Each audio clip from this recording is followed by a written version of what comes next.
यह व्रत प्राय कार्तिक वदी अष्टमी को उसी वार को किया जाता है जिस वार की दीपावली होती है।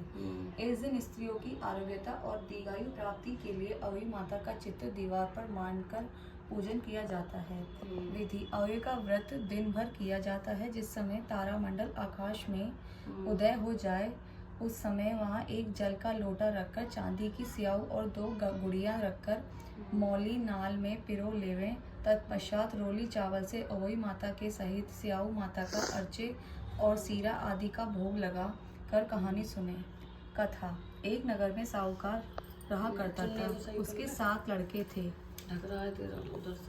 एक दिन उसकी स्त्री खदाने में मिट्टी खोदने के लिए गई और ज्यों ही उसने जाकर वहां कुदाली मारी त्यों ही सेही के बच्चे कुदाल की चोट से सदा के लिए सो गए।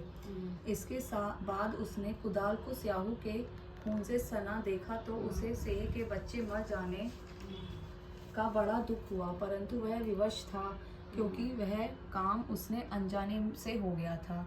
इसके बाद वह बिना मिट्टी लिए ही खेद करती हुई अपने घर आ गई और उधर जब से अपनी खुरकाल में आई तो अपने बच्चों को मरा हुआ देखकर नाना प्रकार से विलाप करने लगी और ईश्वर से प्रार्थना की कि जिसने मेरे बच्चों को मारा है उसे भी इसी प्रकार का कष्ट होना चाहिए। तत्पश्चात सेही के श्राप से सेठानी के 7 लड़के एक ही साल के अंदर समाप्त हो गए अर्थात मर गए।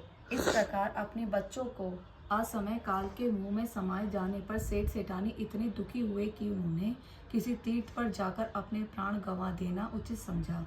इसके बाद वे घर छोड़कर पैदल ही किसी तीर्थ की ओर चल दिए और खाने की ओर कोई ध्यान न देकर जब तक इनमें कुछ भी शक्ति और साहस रहा तब तक वे चलते ही रहे और वे पूर्णतः अशक्त हो गए तो अंत में मूर्छित होकर गिर पड़े।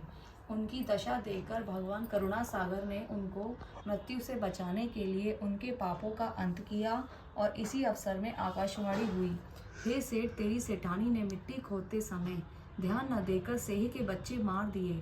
इसके कारण तुम्हें अपने बच्चों को दुख देखना पड़ा। यदि अब पुनः घर जाकर तुम मन लगाकर गौ की सेवा करोगे और अहोई माता अजगता देवी का विधि विधान से व्रत आरंभ कर प्राणियों पर दया रखते हुए स्वप्न में भी किसी को कष्ट न दोगे तो तुम्हें भगवान की कृपा से पुनः संतान का सुख प्राप्त होगा।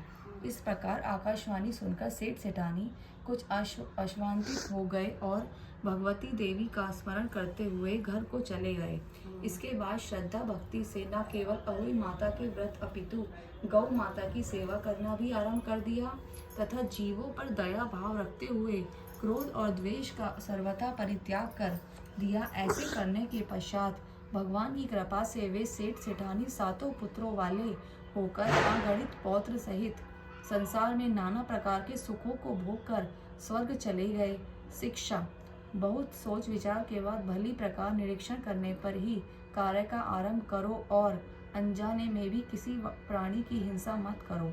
गौ माता की सेवा के साथ साथ अहोई माता अजगता देवी भगवती की पूजा करो। ऐसा करने पर अवश्य संतान के सुख के साथ साथ संपत्ति सुख प्राप्त होगा। जय अहोई माता की।